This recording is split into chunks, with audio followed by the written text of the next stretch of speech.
Okay, Okay. that could have been a disaster. I almost sent it God knows where. Oh no. Hello, gorgeous faces. Oh, you made it. It's so good to see all of you. All my faves are here already. We don't need anyone else, guys. We've already got the best call in town. And you do know that Oh we're my competing with gosh. the committee hearings, and we're going to have more fun. Yes, we most definitely are. Definitely. You guys, I had Nicole back.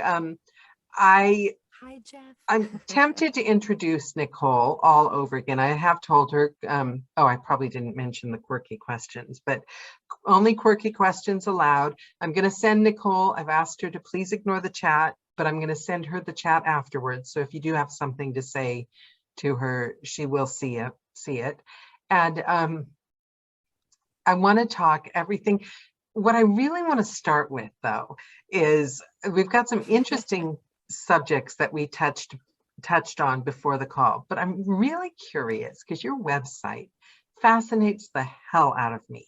And you did so many kind of like cool American-y, and it seems like you had this idyllic childhood, and if you were to write about your life in a book or say on the front page of a website, it would be really, really cool. Like I'm envious of that. And I'm wondering if while you were experiencing that life, that childhood, were you completely connected to it and feeling it and thinking, wow, I'm living this like great life? Or were you, what was your mindset or did you ever feel like you were outside looking in, or always striving, or happy where you were? Tell me. I won't. Okay, I will. 10-year-old Nicole. Wow. Yeah. That's an amazing question. And that is so interesting to hear the way that information reads. Because on one hand, I know how extremely lucky I am. I have not everybody has, even my partner, Martin, has a completely different experience growing up. So I'm, obviously we're all aware that everybody has various experiences. I had a family who loved me. But I also had parents who lived very different lives and separated when I was very young. I had grandparents who really helped shape me and raise me while both my parents were off working and doing what they were doing. And so I definitely always knew that I was lucky to have that and to have them. And I knew that I was loved. Were you a confident, precocious little girl? Not even close. Really? Were you No. shy or introverted or? I definitely, man, this is loaded because there's a lot of pieces of this puzzle that you're asking me about that are things as an adult and as a woman who's hitting, certain milestones in her life. Has been taking a lot of time to look back on a lot of this and feeling certain things about myself during that time. I was also an only child for the first 14 years of my life. So every tendency that I have and every experience in those truly formative years was me as an only child. I now have an awesome brother, but I was 14 when he was born. So I am not an only child anymore, but I identify so much, and so many of my behaviors are that of I feel like I was quieter. I don't know if my parents and family would agree, but I Were you was like a little grown definitely. up? Because a lot of only children are kind of like grown ups. I think yes, Yeah. because I gravitated way more to the adults in my life. Once people like cousins started coming along and younger family members and things like that, and even any friends of mine that had younger brothers and sisters, I was not comfortable that way. I was much more excited to spend time around the older people. I also spent a lot of time going to work with my dad. So I was in these grown-up situations from a really young age, and I spent the weekends with my dad, and my dad was, you know, kind of I mean, not in a bad way, workaholic, but that's what he did. Like, he had a few things he loved, and he, you know, he worked his butt off. So a lot of the weekends were spent, if I wasn't hanging out at grandma's house, I was at the radio station with my dad, because in those years he worked at a local radio station. And Right there. I just want yeah, to pull something into this and then let you go on with that yeah. moment. Right there, I can see what formed, am I right? The Nicole that hired the engineers when she worried about where she was to sit with her so she could make sure she diligently worked to get it right. From your dad? Yeah, funnily enough, my dad and I are both the least technically adept people you could imagine. My dad he owned, managed, ran these radio stations. But I also had the experience of because, you know, a radio station on the weekends is a quiet place. It's my Yeah. dad in his office and the DJ in the booth, and that's usually it. Maybe there was a news person in there as well. Maybe there was an overeager salesperson writing some extra copy, but rarely there was anyone else there. So I have since written to a handful of these disc jockeys who are still now doing a lot of this same kind of work that they were doing, who thoroughly inadvertently, and my God, were they patient, ended up being babysitters for me. What could they say? I was the boss's daughter. I didn't realize at 6 to 10 years old, like, that I was a burden on them. I was just like, oh, this is the cool place to be. I would sit in the second chair and be as quiet as a mouse and just watch and listen. But these poor DJs who were going to work on the weekend had this little girl in the booth with them. And I, you know, now that I'm a grown up and I look back on that, I'm like, oh, this poor situation that I put them in, you know, and what could they say? They couldn't say anything. And so I have since written to them, be like, I am so sorry and thank you so much. You know, a lot Have of they them gotten would, like, back to you and said anything? oh yeah, yes, no, luckily they, you know, they all were very generous and gregarious, and lovely people who put up with that. But, you know, and they would, you know, hey, it was a time of 8 tracks. So it was like, go pull the card off the wall, or hey, I need this song next, or, you know, so I had this crazy education that I didn't realize I was getting. But also, I was a kid and I didn't realize how much that was influencing me and affecting me. And of course, there were certain times on the weekends where it's like, I wanted to be at the mall with my friends, but I was at the radio station with my dad. And Yeah. so, you know, there's so many things, ups, downs, and everything in between that go along with these kind of wild experiences. And now, of course, that I see what I do and what I have come into in my own life, and looking back on that, I'm deeply grateful for it. And, you know, can see so many connections. And, you know, and my mom was, she was always an artist. I mean, she has an artist's heart. But Oh, she was also raising a daughter. I mean, my parents were neither single parents, but both single parents, if that makes sense, even though there was support from each side and support from both sets of grandparents, which was a very unique situation. Um, but she was, you know, she was raising me on her own during the week and had to go out to work a full-time job and do her art and all these other things. And so, you know, I was watching both of them. I was living this really fascinating life with both of them. I had this incredible influence from both sets of my grandparents, which really somehow is what, you know, if you walk into my house or even my booth, you will see the lace and the, you know, like the old fashioned style and the way that both of my grandmothers kept their homes, that really influenced me. So I feel like I absorbed everything I could from wherever I could, but I also felt very outside of myself.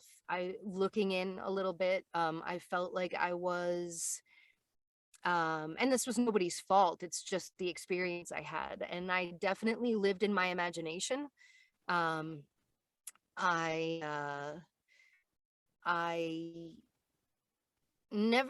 mean, I had a schedule, but I also bounced back and forth between 4 possible very loving houses. So I also like always had a bag packed and overstuffed with everything I could possibly need or want in case, oh, I was supposed to be at dad's, but I'm at mom's instead, or oh, I'm staying at grandma's, or I'm going here. And so Is that a feeling of insecurity? I think so. Did that follow you in life? Like Yeah. about when you're trying to find a place to live and how are you going to afford a living? And I can imagine that would add an extra bit of fear on top of your security.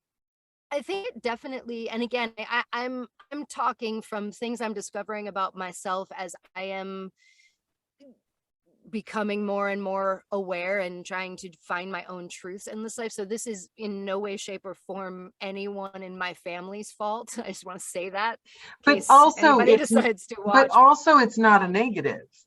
It's an No, experience, and it's not being presented in it. You're not saying that you would anyway want it different, because I think that's what you said something. I think I saw something on your social media where you were like unpacking your thoughts about something about hope. I think it might have been an old post, and it reminded me of what I'm assuming I'm going through, a very long extended midlife crisis. I'm pretty sure that's what this is. But I think that a midlife crisis is you step back and you kind of have a chance to step into yourself. And then you look at all the reasons and the things when you're young. But it's different than when people, I think, go to a psychologist or I don't know which is which. I'm not. I think they're wonderful for some people. I just don't have the patience. Yeah.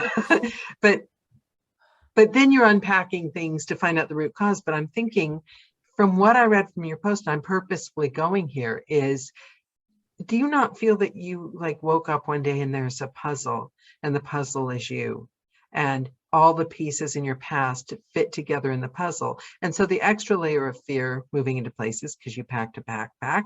Oh, that could have come from this. This could have come from this. Oh, my mother having issues with food probably caused this. Of course you love your mother. Of course, and there's goods and the good and the bad, hanging out at the radio station, you got the experience. Living with your grandparents, you got great taste in lace. You know what I mean? There's like pluses but it's like, do you not think it's like a fascinating puzzle? I truly do. And to be honest, this is something that has, in the best possible way and not at the expense of other people or the world around me, but has consumed me for the last 10 years, because I cannot take credit for this, but I want to throw this back at you. Anybody, if you have not read Brené Brown and you feel like you're in the middle of some kind of life crisis, I highly recommend listening to her, watching her, reading her, especially if you are wanting to make sense of your own beautiful mess and find your way to some vulnerability. If you don't do it, because you won't like it. But if you're interested, I scream at her a lot. Something about the way she keeps sounding kind, and then I find my spirit animal more in Charles Bukowski, but I'm thinking I might need to. I bet some combination of the two would be a wild, wonderful way to light up your soul. Yeah, like Brené, if she would just curse a bit more. Jeff goes, Brené Brown, amazing. I would have known Jeff, but Jeff could teach Brené Brown a bit on being like centered, mellow. Most definitely. Something about hearts and pockets. Next time you talk to Jeff, ask him to tell you about that. Hearts and pockets. Ooh, I'm sensing a third call coming on, Jeff. But one of the reason I brought up Brene Brown, and I think I've known her to throw around in her beautiful Southern accent, a handful of cuss words, maybe on the more polite side, but the woman is a queen. I will she'll get down accept. and dirty occasionally. She is a queen. She is. Yeah. And one of the most important things I got from her, because boy, I'm just gonna put it out there in the spirit of Brene Brown. I'll put it out. It's not really a secret, but the concept of this being in a wider and don't worry, we can edit out the next day. So really, yeah, well, if I'm thoroughly regretting, but I don't want to do that either. So I hit 40 a while ago, many years back, and there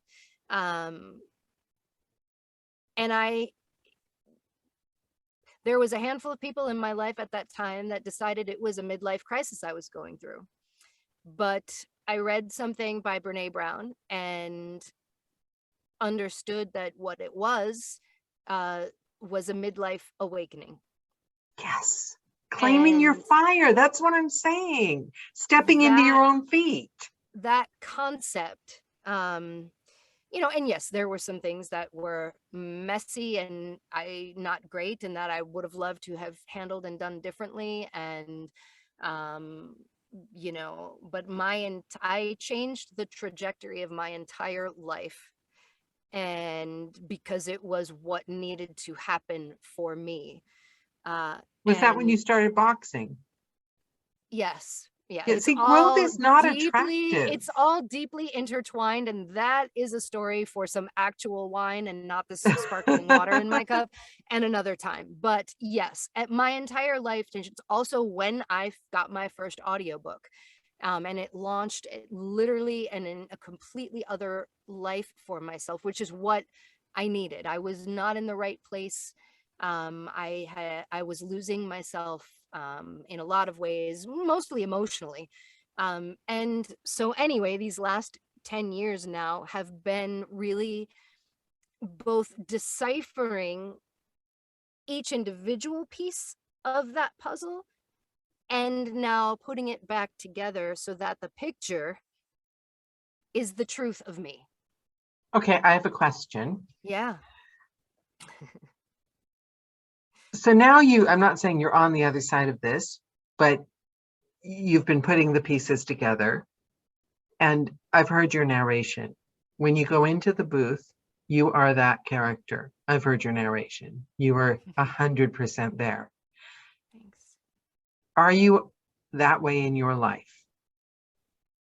Are you now engaged and attached to your life? Or are you in any way disconnected, still finding your life?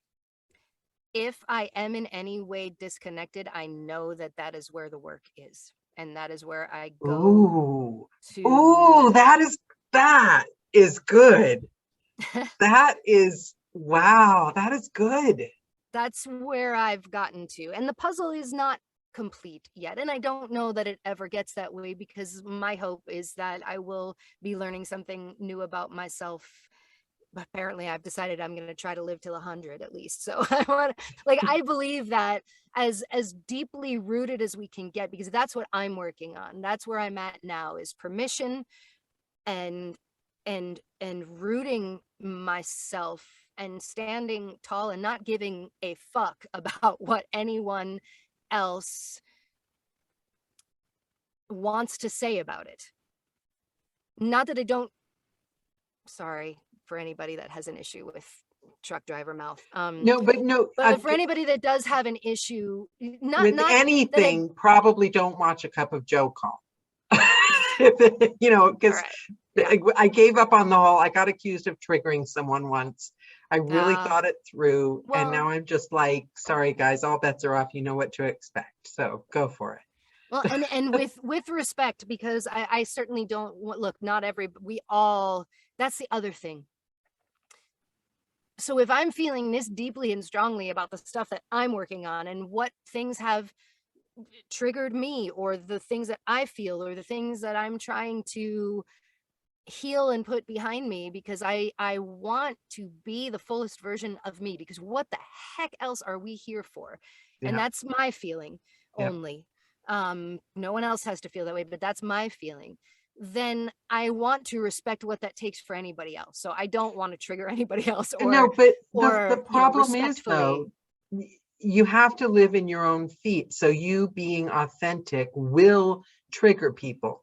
And I had for to make a better and conscious, worse. I Yeah, would not, it hurt me. I was like, I don't want to hurt anyone, of course. because and I'm going to do it again. I mentioned my issues with having tried to fit in and being on camera. I was telling, I think, Joel, that I'd go to your class, but I've got real issues with showing up on video, because I've got like body image issues from years of trying to fit into LA and be something that I just couldn't physically be.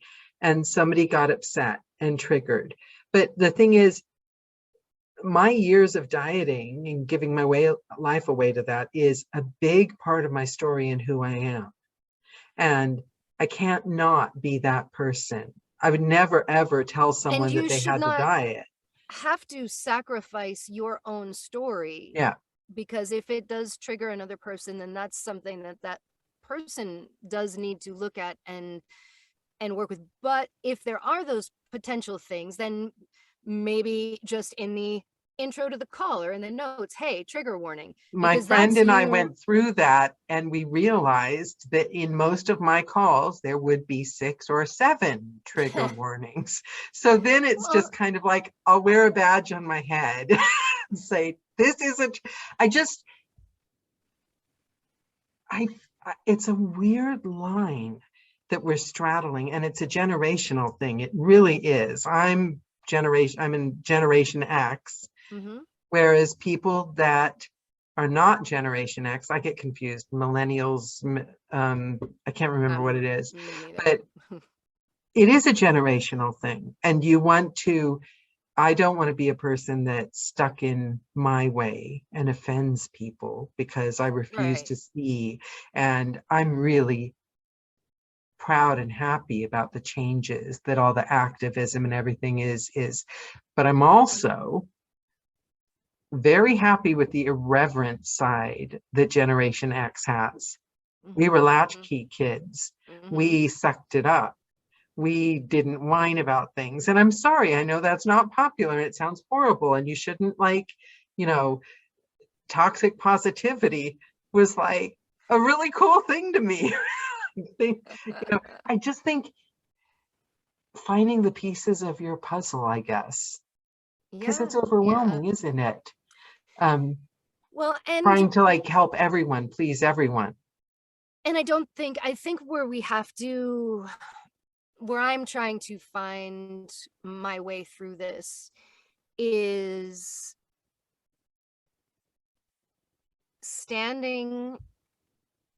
we can't help anybody if we're not standing on our own 2 feet. And so we have to start there. And at the same time, because I think most of the people in general in our community, so I'm going to make this giant generalization because I believe in the majority of our community and any of us that are on these calls and talking and care to listen to these discussions with one another. That's a safe assumption. 99% of the people in our community are brilliant, inquisitive, intuitive people that read books. Caring people. And so if also then we want to be the people we want to be in our world, in our society, in being a citizen of the universe, then we have to be hearing what other people are telling us as well, and we can only affect the change that we can affect. So you have the things that or I have the things I'm working on for myself. And then I have the people around me and the people I'm trying to listen to and learn from. And I'm making a ton of mistakes, but I'm trying. And I think that's all we can do. So you will find your balance with that as well. I think we all will. And ultimately that gets us stitching the fabric together from all sides, from all generations, to finally create this seam of everything where we have an understanding of where people are coming from. We don't have to agree, but we Yeah. have to try to understand. I mean, it's I- the basis of our work. I don't know how we Yeah, can. you have to be empathetic. But I just realized something. You said you were an imaginative child and you were, self, contained. I'm wondering if you and I come from completely opposite ends of the spectrum, because I'm doing the opposite at this point. I've spent my entire life trying to understand and learn from other people. I've had temps that like I worked with for one afternoon tell me words of wisdom, and I've like tried to live by that for the rest of my life, because you have to learn. Everyone's got something valid to teach you. And I'm finally at the point where I'm going within and I'm asking myself, I've never done it. Never asked, what do I think? Never asked, maybe I'm not the problem. It's always been, I don't want to trigger someone. I don't want to upset someone. I want to be respectful. Everyone has value. And I believe that firmly. Of course. But I think it might be that we're both putting pieces of the puzzle together. We just had different pieces missing. Absolutely. And it does sound that way. And that is something else I've been ruminating on for myself. But because of you coming from that place, what happened was it's created this minefield for you to navigate. So now when everybody's throwing this stuff at you, you're triggered also, because, so that is something for you to be absolutely aware of and to try to, come at and level out in a way that allows you to stand firm in who you are, and just gives other people room to do that too. Because we have a responsibility to make ourselves right. You strong don't have enough to deplete yourself to hold space for other people. Oh, I held space for most everyone. Of course, yes. Everyone. Yeah. I could I was best friends with everyone in school. I was, I used to have strangers come stay at my flat. I had a guy, I was a cashier, his part-time job, and I had him, come stay at my flat. It's a miracle I haven't been murdered. Well, and I was extremely, extremely naive and trusting, and I call myself a late bloomer, because that's what I feel like, and that is what I put on myself back in those days, feeling unready for things that everybody else around me seemed so ready for, and I just wasn't. And it took me a really long time, but it's, it is my journey, and at this point I'm trying to stop doing that to myself. Do you think that, because I wonder if they just seemed ready and they weren't either? I'm sure of it. Yeah. And you talked about trying to learn from everybody else, and I think what I was trying to do at that time was please everybody else. And I think they're probably very much related, but I do think that there's something at this point in my life where I'm looking back and realizing that while I never felt steady on my feet when I was young, 10-year-old me, there was something whispering inside of me. There was a knowing that I didn't know was a knowing. Magic. Thanks. It's magic. That's magic. And that's my theory of life. I will take it, because I do. I mean, I believe that. I think that there was, what I hear now, and I know is my soul, is my source.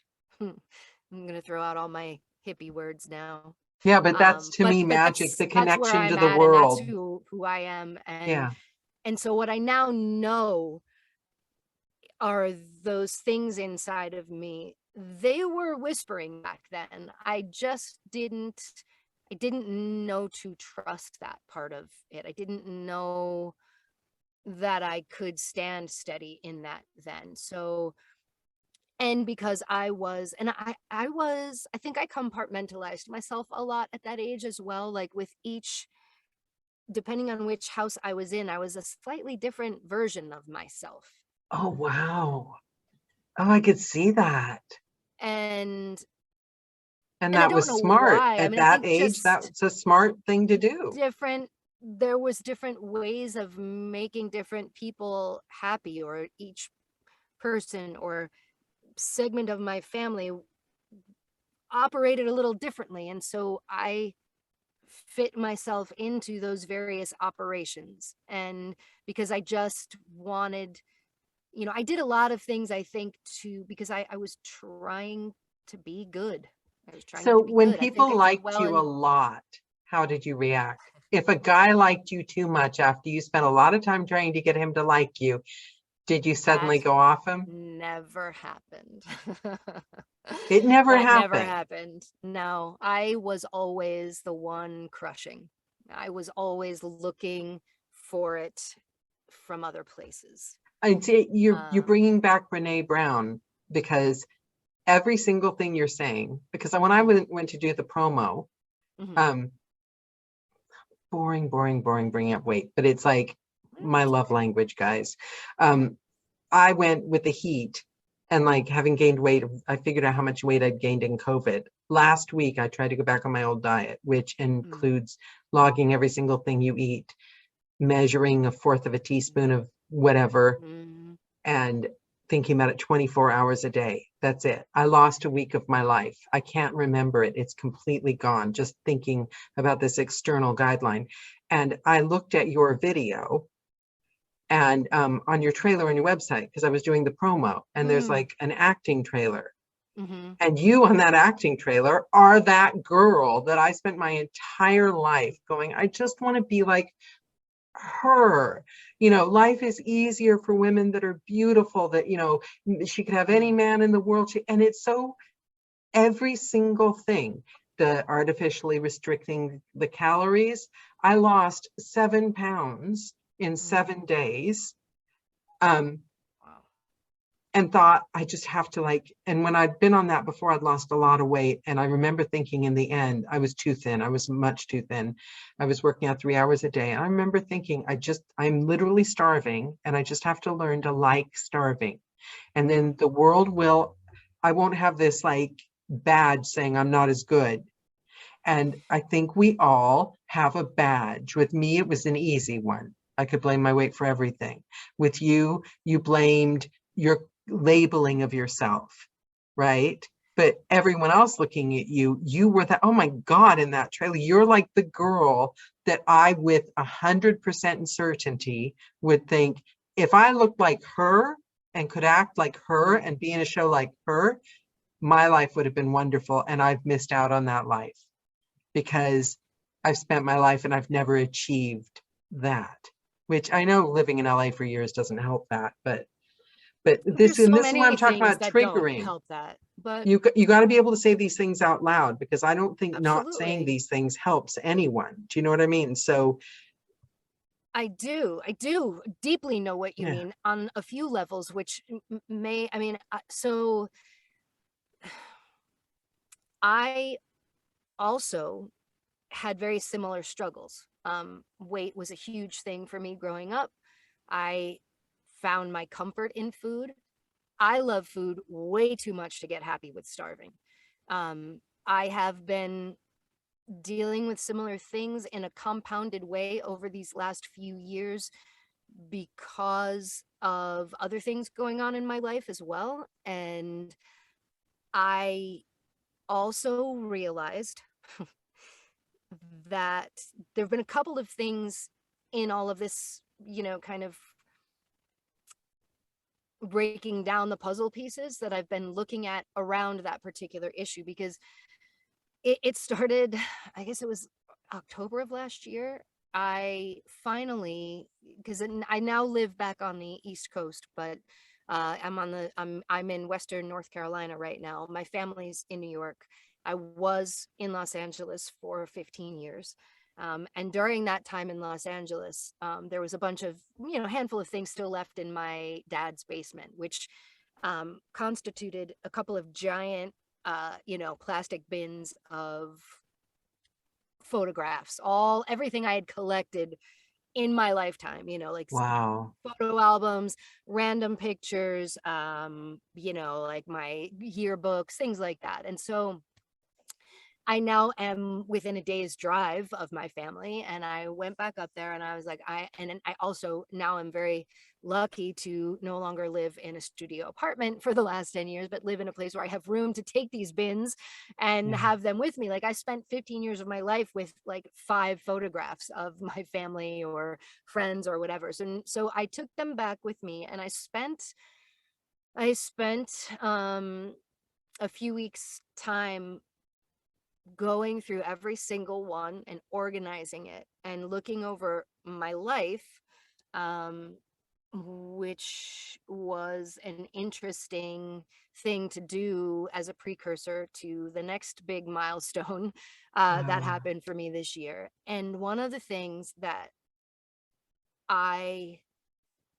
really like put a knife to my own heart was I looked at all of these pictures over all of these years and could tell you every single time in every you know, every decade of my life, how much I thought I wasn't good enough and didn't look good enough and was Yeah. struggling with weight and was struggling with issues and images. And yes, I think, you know, I'm thinking about these lovely and wonderful men on this call who are listening to us women talk about this. And I know that there are things in your lives that maybe aren't this same thing, but that you have pressures where you can understand it, even if you can't understand this stuff that we talk about because or that you just are tired of hearing about it. So thank you for your patience with listening to But this. also men, I think if we ask them, I think it could be even harder in some instances to be a man if you don't look the way. There's still expectations about appearance. Absolutely. And they're not I don't mean allowed to to say they complain. don't have it. I know Yeah. that exists, and I just want to acknowledge that. Except, of I course, totally all the men on agree. this call are godlike gorgeous anyway. So Absolutely. I'm assuming We all are. That's the thing. We all are. we all are. But I looked at those pictures, and especially because of some of the deeper, you know, for as far ahead as you think you get in breaking down and looking at your certain issues, you then get hit with that handful that goes so deep you think you're past and you realize, holy shit, I am barely breaking the surface. And so working through some of that stuff, especially in the last year, and then looking at these pictures and almost mourning for how much time I lost worrying about it when I would have given anything to be any number of those other versions of myself again. Also, while at this point in my life where I am trying to get so real and grounded with myself that I make no fucking apologies anymore for who I am right now. That's a whirlwind. And so that kicked off a bunch of things where I started to really understand that because I hear you talk, and we've talked about these things on these calls and off of them, and I know the depth of the struggle and what it does to us and how it breaks us down. But one of the things that was a really important discovery for me was that I realized that I never listen to my body. I listen to my mind, and I listen a lot to my heart, and I listen a lot to my gut, because I've thankfully had a gut that I have allowed to protect me for a lot of things in my life. And so, but I've never, ever given my body the respect of listening to it. I have forced things on it. I have wanted it to twist and turn and this and that. And for a while, when I found boxing and all of that, my body and I thought were friends like I had never known could happen before. And I thought, shit, if I'm finding this at 40, cool. The rest of my life will be great. Yeah, well, I did that.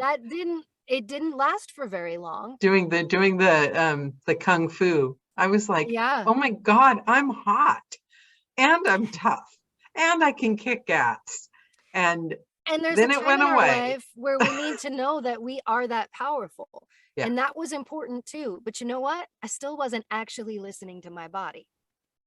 And that's something I've taken time. So when you're, and it's not easy, and the body tells us conflicting things sometimes, but I've been really, instead of trying to force my issues on my body, I've been trying to let my body tell me what it needs, tell me what food it wants, and ask myself, you know, and I love food, and I love treats. That is my love language. I love treats. I love But cookies. I like pastries. using the word love, sorry, I'm so inspired by what you've just said, and also by a post that a couple of people have been putting these great bits into the conversation that I want to tie together. So what you just said of love, because afterwards I thought, if I just ate the foods I love, I wouldn't actually be eating that much more than these damn points I've been counting.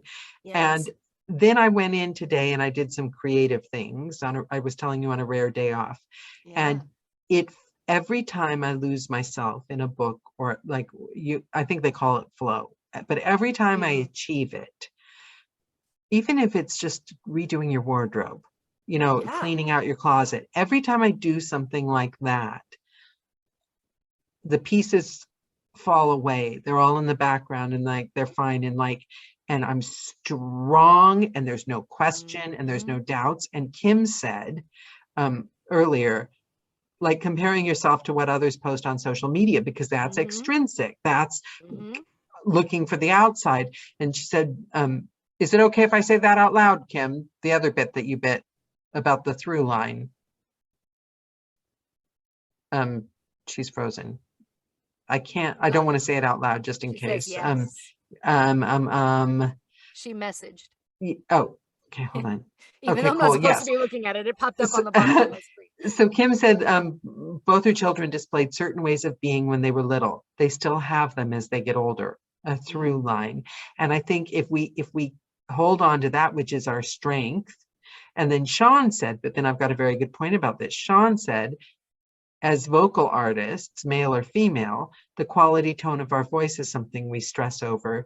At least he does. Do I have a golden voice to be successful? If only my voice. And BC, I never, ever even considered my voice ever, because people can't see I'm fat. Isn't that maybe the bright side of the shallow programming? But do people really worry? I worry about acting abilities, but I've never, ever worried about my voice. Have you? Yeah, that was a detrimental time. The last time we talked, and I want to address this thing with the voice, but I want to swing back for 2 seconds, because something else, just if it's cool to share, because you said just real quick, if you just ate the things that you loved, that actually brought you joy, it really wouldn't be that much more than the points you're talking about. And I want to urge you to give it a shot, because half of the reason that we stress will cause us way more weight gain and discomfort and unhappiness than 100 extra calories. I think that's what mindfulness is trying to get you to do. I'm learning for myself and realizing that a lot of what I'm dealing with right now has nothing to do with my food or exercise or anything. It's carrying stressors around or stressing myself out because of I have also lost weeks to, oh my God, well, can I eat this? But if I eat this, then I can, and I can't. And it's like, that is not who I am or who I want to be, or waste any precious moments 4 days of work. About. Yeah. And so crazy. So if you are, it's just, it's, there's so many ways to be healthy and vital and vibrant, and none of it is worrying. And so if there's a way to find balance in there, go for it and see what that does for you. Because if even half of your day is a little more joyful because the meal was good, then the rest of your day, like, it's just got this whole other view foisted upon it because you're coming from a happy place.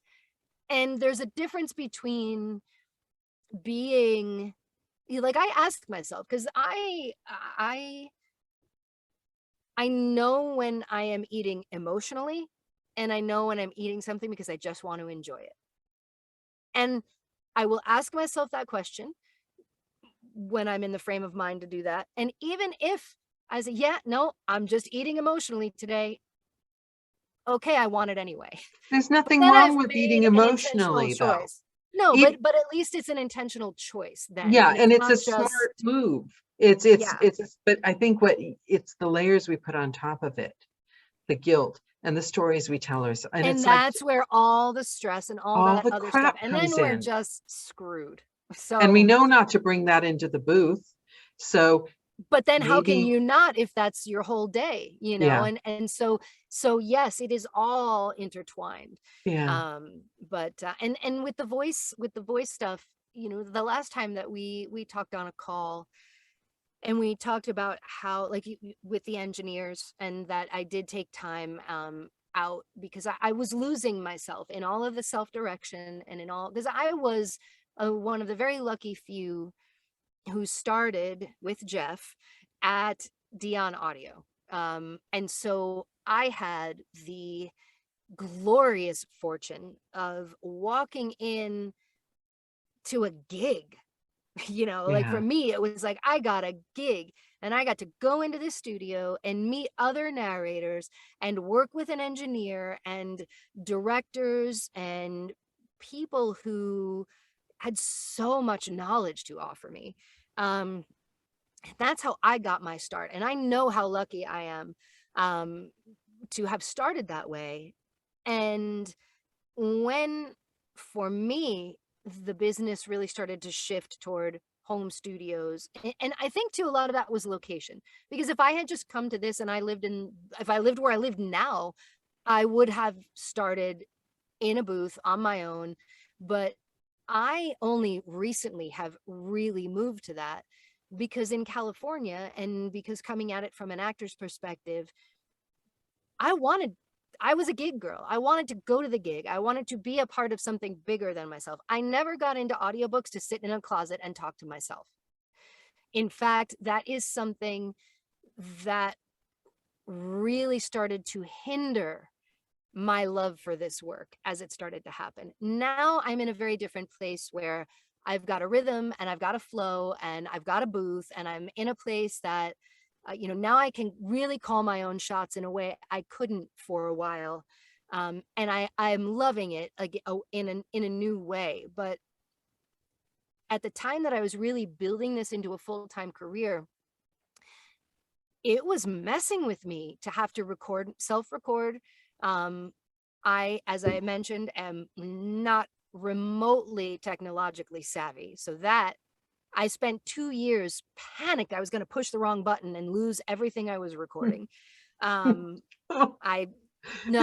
seriously, I can't believe I know some of the things I know now, but still, beyond that realm of knowledge, I'm kind of lost, because machines is not a language I speak, and it's really not one I have a big desire to speak. I am so appreciative of what it affords me to be able to do, but give me human interaction any day. And so that's still a place where it's a give and take for me.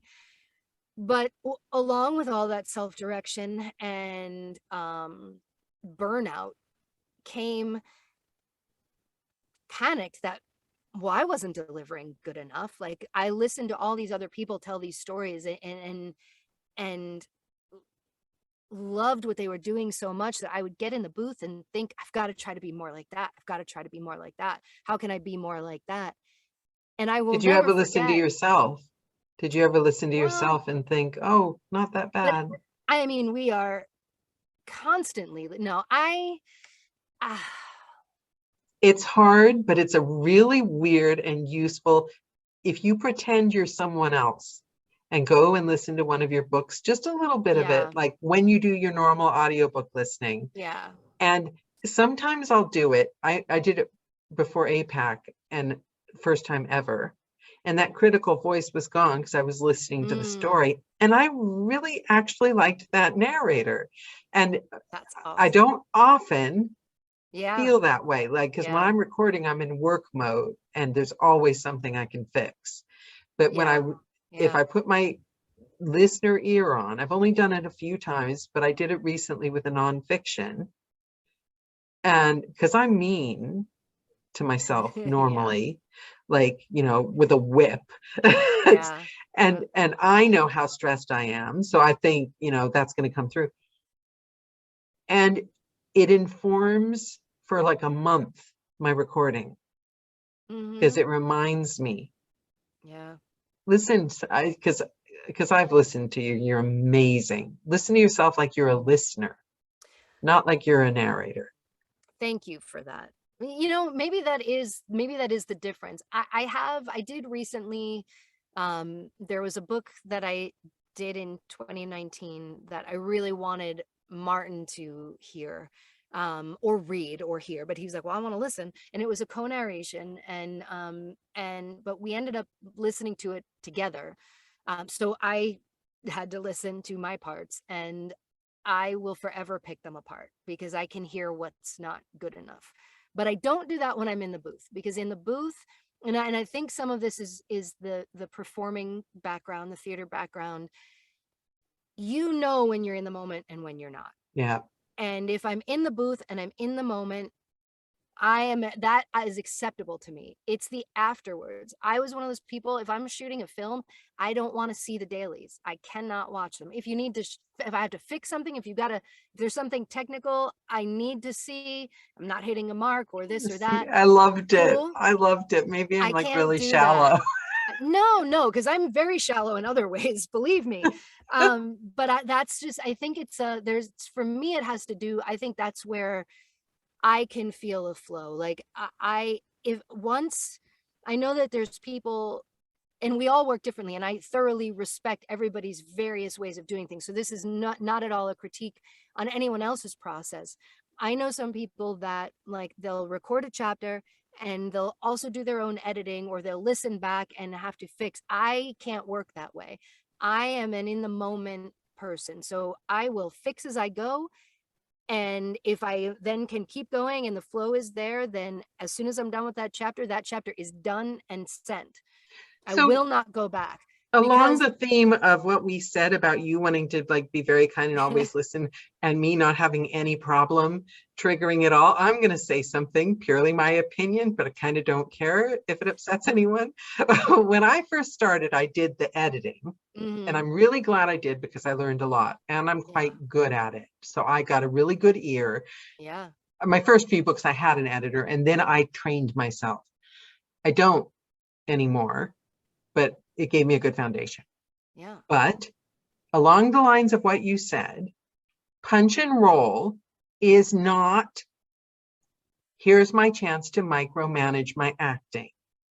Punch and roll is only, I've made a mistake, stay with the flow, don't lose the character, go back and then get right back in.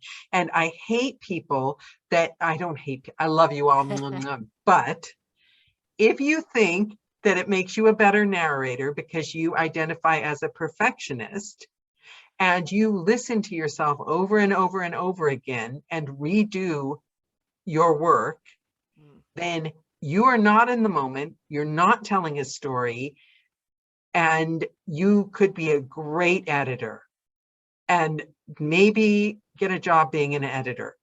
Because although it's good as a narrator to learn editing, in my humble opinion, your job is to tell a story. And if you're going over and over your work like that and redoing bits and pieces of it, you're not telling a story. And I'm lying in bed at night, every night, listening to you, maybe not exact person, no offense, but, and I'm hearing someone that is thinking about how they sound. And I don't want you thinking about how you sound. Right. I want you thinking about the couple that just broke up. And yet we all know how easy it is to get caught up in that. And I mean, yeah. I spent time, I think that's what happens. And that's why I had to get out of my head, because for me, it was like, okay, I'm trying to tell the story, and oh, I heard my stomach growl, and oh, that, and, you know, and not having been an engineer before and having been engineered by amazing people, I was in this mind frame of, it's gotta be clean and professional and then you're like thinking about the performance as well. And I knew I lost myself. So luckily I was aware enough to know and to kind of like swing back, have some people come in and do some engineering for me so I could just get back to feeling what it was like to be a narrator. Yeah. And having that person listening, being like, oh, my stomach just growled. I was like, well, I didn't hear it. Or did you hear that noise outside? No, I didn't hear it. Keep going. And being able to then gauge, okay, what noises are important? What aren't? If they're over the word, you've got to do that again. If it's in a silent place, then if it's in a quiet moment, then if you can have faith that your stuff is going to a great editor, then that stuff is gonna get fixed for you. Like, and I trust the editors. I respect them. Do you know what I mean? It's like, really, you think you're so good that like nobody else can like handle your stuff? Yeah, no, that's true. And I totally agree with that. And especially, I mean, you have to trust the person you're sending your stuff to or working with, or if companies are using people that aren't meeting those standards, that's not on us, that's on that company. And that's out there too, but they'll fix out of our control. It'll come out in the wash. And there was a narrator. I might have said their name on another call and then meant to edit it out and forgotten. But they posted on social media that a fan had, and this is like the Oprah of narrators. Yeah, this is like, we all love her, right? Yeah, I know the story. Like, amazing. Yeah. And they posted that a fan had politely contacted them and said, I'm a big fan. You're amazing. I love you. I just thought you might want to know that in this one section you stop on this book, and it was like a big publisher book. Yeah. Stop on this book and you say, oh, for fuck's sake. Yeah, that was a mistake that someone did. That's 3 different people, because I mean, how many, you got to figure that chain of command there. Like, I know it was a big publisher book and it slipped through. But it happens. Thank God we're all still humans doing this. So and would that ruin that book for me with that narrator? No, I would still listen to that entire book. That's wild, wonderful. Exactly. That person, that listener who got to tell that narrator that will take that story with them as a great, amazing thing. And it happens. That narrator you've listened to anything. I'd rather listen to a narrator and maybe a mistake slips through and they tell that narrator tells a great story than listen to a narrator that is so precious about every single word that bore me to death. Yeah. Johnny Heller, Connections, everything. Yeah. I did at one point during that time of disconnect to all of it, spend a half a day, I realized, in the booth, just swinging it back to that voice thing before we move on. I was starting a book. It was a Saturday morning. I was working on a Saturday, and I realized that 3 hours had gone by, and I was trying to perfect this first paragraph of this book because I felt like the story had to be told a certain way. That was just not something I was clearly capable of. Like, that wasn't how I told a story. That wasn't who I was. And I was trying to force myself to be a different kind of narrator. And finally, I remember this like it was yesterday because it was such an important moment for me. And I circle back to it a lot because I had a moment after realizing that 3 hours had gone by when I was trying to just get a paragraph out, trying to be somebody I wasn't. Nicole, they hired you to do this book. To be you. To be me. And I was like, oh, shit. Okay, just tell the damn story. But I had to go through that to get there. And I had already been narrating for a couple of years by the time that happened. And so it's just, this happens to all of us. I hear my idols and the people and mentors and people that I look up to that, want to do that caliber of work say the same thing. So wherever we are, whoever we are, however many books, first, 10th or 1,000th, like we all have these moments. We all lose it. We all get stressed out. We all have moments where we realize, oh, damn it, I'm not connected. I'm thinking about the grocery list. Let me take that again and get back into the flow, or It's take the the break, or go take a audio. breath. I keep interrupting you, but you're so No, good no, and I talk a fascinating. lot. You like, no, you trigger so many like brilliant thoughts. It's the audiobook equivalent of the Real Housewives, because they all do their faces, right? Can you tell them apart? Literally, not even the state they're in. They all look exactly the same because they all do the same things to their face. So it might be the perfect proportion, but it's not interesting to me because they all look exactly the same. Right. It's the audiobook narrators I listen to have the crack in their voice. Yeah. The quirkiness, maybe they break a rule that we all learn, don't go up at the end of sentences. Maybe they break some of the rules, but they just, the je ne sais quoi. Yeah. No, I agree. I feel, and that's also what makes the community what it is because there's room for all of us. There's room for all of us no matter what, but we don't generally operate like that as a society. And that's what makes our community in particular. And I feel like I may be echoing something we talked about the last time we talked about it. I will say it again because, when I started and I would show up to a mixer or, even just in the kitchen at Dion Audio with Jeff, nobody questioned my right to be there. Whether it was my first book, my second or third, even in that first year. And I'm talking about people who I couldn't believe I was standing across from or sitting across from in that lunchroom. And it's like, oh, great. What are you working on? Not, well, what have you done? Or how many books? Or, who are you and why should I be talking to you? It was never occurred to anybody to act like that.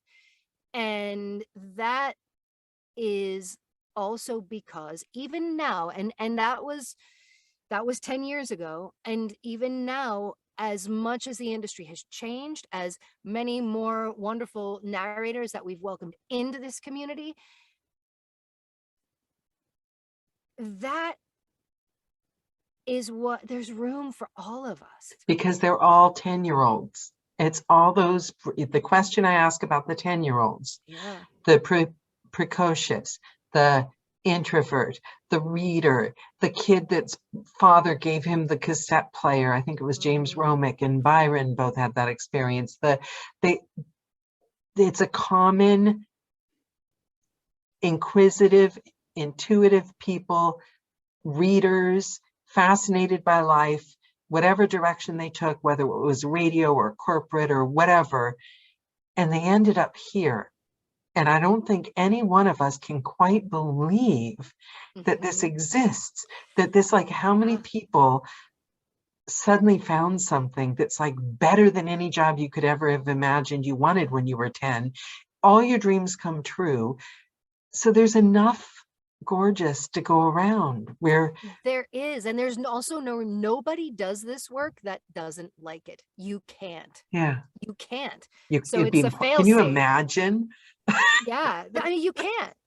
I mean, we all know people who, who have tried and are like, oh my God, and you just can't because it's not easy. It's not, it provides a beautiful living for so many, but it's not, we're not baseball players.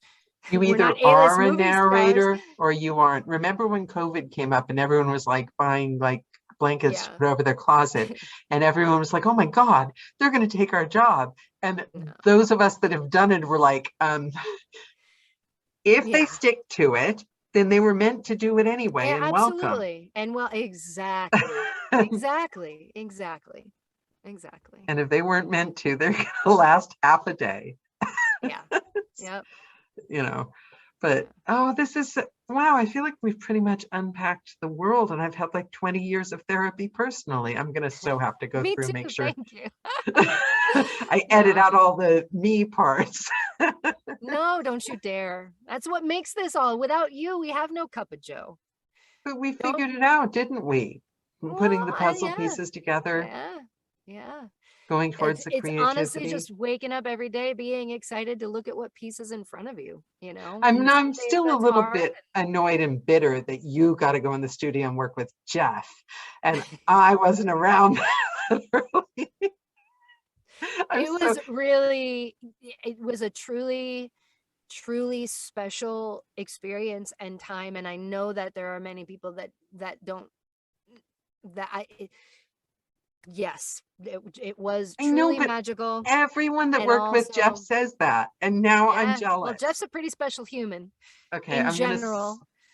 I'm so gonna And send Jeff one of those professional, hello publisher, my name is Daniela. I've done 7,000 thrillers. Just kidding, Jeff, but I am Jeff going to pays make you come on attention. another joke call.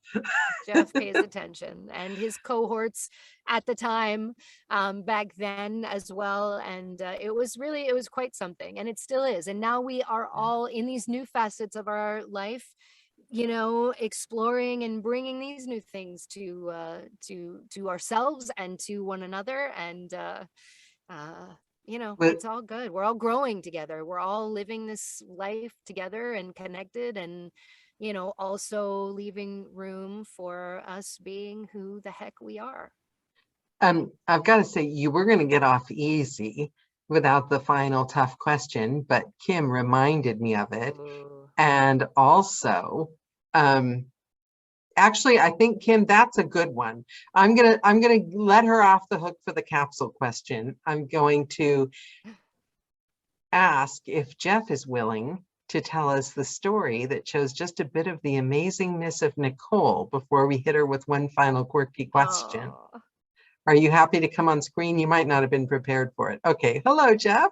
Jeff. Hello. Hi. It is so great to see you and talk to you again. It's been quite a while. I can feel your hug.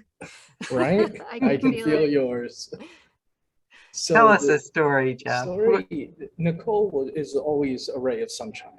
Coming into the studio, she is just a wonderful person to have in the studio. Her personality is magical, and what she brings to the table as a narrator is phenomenal. Yeah. But Nicol and Martin knew how they had some deep knowledge about how unhappy I was at my prior job. And they also knew how much I loved the ocean and the beach.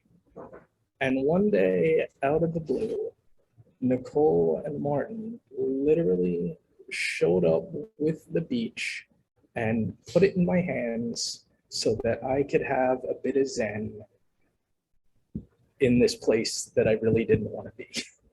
Oh, first that makes me really sad for Jeff. Well, because Jeff is equally that ray of sunshine and just life. I can see that. Love. And there is, no room for anybody like Jeff and the spirit and the soul that he has to be remotely unhappy in this life. And, he was doing a deep service to a lot of people, but at the expense of himself. And, I love you, Jeff. I'm just gonna leave it at that.